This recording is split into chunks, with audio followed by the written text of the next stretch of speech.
Olá pessoal, sejam bem-vindos ao meu canal. Se vocês não me conhecem, eu sou a Marlene e eu posto vídeos sobre casos criminais todas as terças e todas as sextas ao meio-dia aqui no meu canal. E se vocês já me conhecem, sejam bem-vindos de volta. Se vocês gostam deste tipo de conteúdo, não se esqueçam de deixar já o vosso like. É muito importante para mim, ajuda o meu canal a crescer e o YouTube a divulgar os meus vídeos. Portanto, deixem o vosso like, eu agradeço. E agora, sem mais demoras, vamos então para o caso de hoje.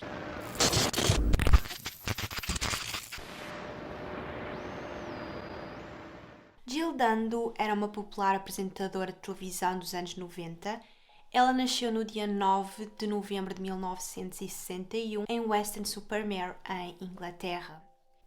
Ela cresceu numa família de jornalistas. O pai dela e o irmão dela eram ambos jornalistas num jornal local chamado Western Mercury, e então ela acabou também por estudar jornalismo. O seu primeiro emprego foi como repórter estagiária no mesmo jornal onde também trabalhava o seu pai e o seu irmão, e em 1985 ela começou a trabalhar na rádio BBC e pouco tempo depois, nesse mesmo ano, ela passou da rádio para a televisão, para a BBC Sudoeste, onde ela começou a apresentar as notícias regionais. 3 anos mais tarde, ela começou a apresentar o Jornal Nacional, apresentando os noticiários da BBC One e da BBC Two, e também teve outros programas de informação na BBC, como o News 6 O'Clock.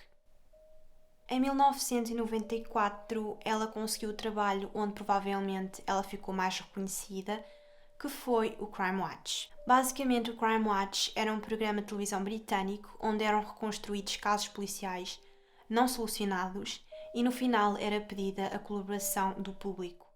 Apesar da fama, ela sempre foi uma pessoa com os pés na terra. Ela nunca deixou que a fama lhe subisse à cabeça. Ela continuou sempre a ser uma pessoa generosa, preocupada com as pessoas. Em 1989, ela começou a namorar com um homem chamado Bob Whitten, que era diretor na BBC, mas em 1996 eles terminaram a relação e em 1997 ela conheceu um novo amor, um homem chamado Alan Farthing. Eles estavam a morar juntos e a Jill tinha colocado já a sua casa no oeste de Londres à venda, mas ainda assim ela continuava a ir a essa casa algumas vezes, e então no dia 26 de abril de 1999 foi um desses dias em que ela decidiu ir até a essa casa. Ela chegou lá pelas 11h30 e quando ela estava a colocar as chaves na fechadura para abrir a porta, ela foi puxada por trás por alguém e esse alguém empurrou a cabeça dela contra o degrau da porta. Vocês sabem, tipo aqueles degraus que existem. Esse alguém empurrou a cabeça dela com toda a força contra esse degrau e depois, com uma arma semiautomática de 9mm, disparou sobre a cabeça dela. Ninguém ouviu o som do disparo porque, como o disparo foi dado bastante próximo da cabeça dela, o som foi meio que abafado. Pelas 11h47, o corpo foi encontrado por uma vizinha chamada Helen Doble e inicialmente toda a gente pensou que ela tivesse sido esfaqueada porque existia muito sangue no local, era muito sangue mesmo. E como eu já vos disse, ninguém ouviu o som do disparo. Ela foi levada para o hospital, para o Charing Cross Hospital, mas infelizmente ela não conseguiu resistir e acabou por morrer a caminho do hospital. Uma testemunha disse ter ouvido um grito feminino, mas não era um grito de pavor, era tipo um grito de surpresa, como se ela tivesse visto alguém que não via há muito tempo. E outras testemunhas disseram também ter visto um homem branco, com cerca de 1,80m, cabelo preto, barba feita, a sair do local. E foi também visto um Range Rover azul a abandonar o local pouco tempo depois do crime. Passaram meses desde o crime e nada foi descoberto e a polícia sofreu bastante pressão do público para solucionar o caso, porque a Jill era uma pessoa bastante acarinhada por toda a gente e então toda a gente queria saber o que lhe tinha acontecido e então a polícia sofreu bastante pressão do público para resolver o caso. As atenções acabaram por ser focadas num homem chamado Barry George. Ele era um homem com bastantes problemas mentais, vivia a 1,5 km da Jill e tinha um grande historial de espiar e abusar de mulheres. Em casa dele, a polícia encontrou vários rolos fotográficos não revelados e quando a polícia revelou esses rolos fotográficos, todas as fotografias eram de mulheres e uma das fotografias era uma fotografia dele em que ele aparecia com um casaco bastante comprido, uma máscara e uma arma na mão e essa arma era igual à que teria sido usada no crime. Ele tinha notas com várias moradas, tinha mapas onde ele assinalou casas de mulheres que viviam naquela área. E o que era mais bizarro é que ele tinha também várias fotografias de Jill e na casa havia ainda um casaco bastante comprido e várias pessoas disseram que aquele casaco era igual ao casaco que o homem que foi visto a sair do local do crime também estava a usar. E no bolso desse casaco foram encontrados resíduos de uma arma iguais aos que foram encontrados no cabelo da Jill e então por causa disso tudo o Barry acabou por ser preso no dia 25 de maio, acusado do assassinato da Jill. O julgamento começou no dia 26 de fevereiro de 2001 e no dia 2 de julho de 2001 ele foi condenado à prisão perpétua. Mas o público não estava satisfeito. O público achava que não existiam evidências suficientes que provassem que tinha sido mesmo ele a matar a Jill, porque ok, ele tinha fotografias dela, a arma parecia ser a mesma, ele tinha um historial de abusar de mulheres, de espiar mulheres, ele vivia a 1 quilómetro dela. Mas apesar disso tudo, não existia nada que provasse concretamente que tinha mesmo sido ele a matar a Jill e o público não estava satisfeito. Ele esteve preso durante 8 anos, mas em 2009 ele acabou por ser libertado e absolvido do crime e a investigação da polícia voltou ao ponto zero. Tudo permanece um mistério, ninguém sabe quem a matou nem o porquê. Foi uma das maiores investigações feitas pela polícia britânica e existem várias teorias na internet sobre quem lhe terá feito mal e qual terá sido a motivação do crime e agora eu vou falar-vos de algumas delas. A primeira teoria é que ela terá sido morta para não expor um gangue chamado Pedophile Ring. Em 2014, um colega e amigo da Jill disse que na altura do assassinato ela estava a falar no programa Crime Watch de um gangue chamado Pedophile Ring.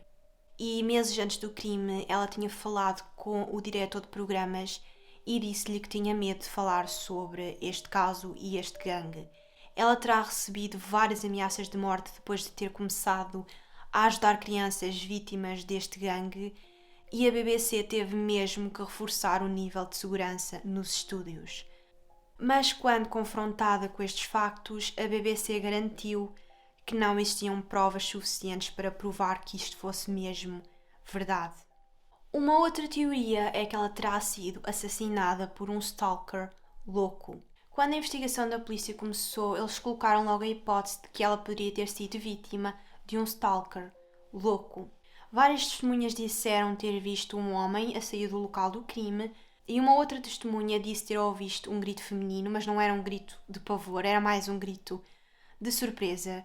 E isso poderia querer significar que a Jill poderia conhecer o seu assassino e era do conhecimento de todos que a Jill tinha sido importunada várias vezes por um grupo de fãs obcecados por ela. Eles mandavam-lhe mensagens, perseguiam-na, ela era várias vezes importunada por eles. Uma outra teoria é que ela poderá ter sido vítima de um atirador profissional. Foi disparado um único tiro e terá sido usado um silenciador. O criminoso teve o cuidado de disparar o tiro bastante próximo da cabeça dela para o som ser meio que abafado e para que não salpicasse sangue para as suas roupas. Portanto, teria que ter sido um assassino profissional ou até mesmo o crime poderia ter sido encomendado por alguém que não queria sujar as mãos para cometer o crime. Infelizmente, isto é estranho, mas é verdade e acontece várias vezes. E a última teoria é que ela terá sido morta pela máfia sérvia. 15 dias antes do assassinato da Jill, um outro jornalista sérvio chamado Slavko Kurujiva foi morto em frente à sua casa em Belgrado. 4 membros da segurança foram acusados de planear e assassinar esse jornalista depois de ele ter criticado o presidente jugoslavo Slobodan Milošević. E este acontecimento poderia estar muito bem ligado ao assassinato da Jill. 3 dias antes do seu assassinato, bombas britânicas atingiram a estação de televisão sérvia e a rádio Headquarters, matando 16 civis. E 3 semanas antes do seu assassinato, a Jill organizou uma campanha de recolha de fundos para ajudar refugiados do Kosovo que estavam a ser atacados pela Sérvia. E é possível que ela tenha sido assassinada como uma forma de vingança pelas bombas, e o seu assassino poderia querer também vingar-se por causa dela ter patrocinado uma recolha de fundos para ajudar refugiados do Kosovo.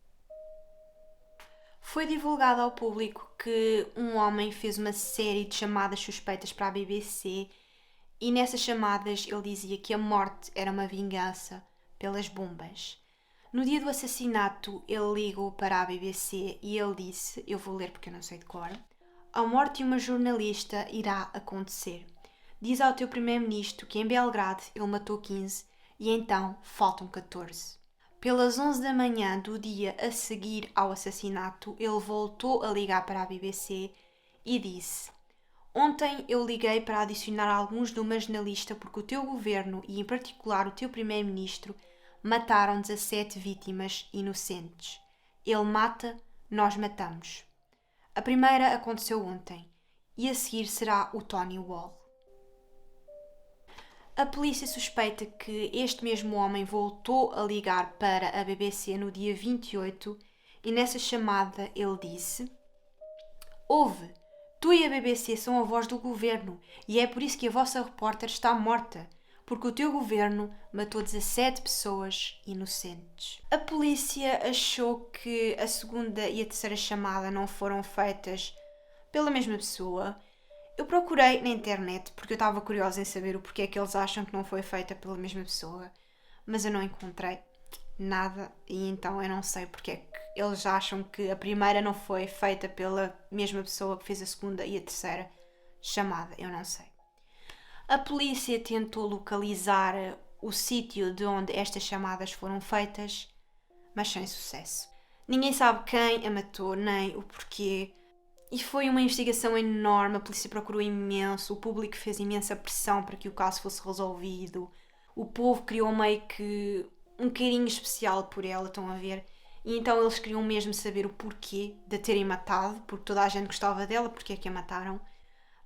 Mas até hoje não se sabe o porquê nem quem a assassinou. Mas enfim, pessoal, este foi o caso, espero que vocês tenham gostado. Comentem aí em baixo o que é que vocês acham sobre este caso. Deixem o vosso like, subscrevam se este foi o primeiro vídeo que vocês viram meu. Eu agradeço. E é tudo, pessoal. Espero que tenham gostado e até ao próximo vídeo. Tchau!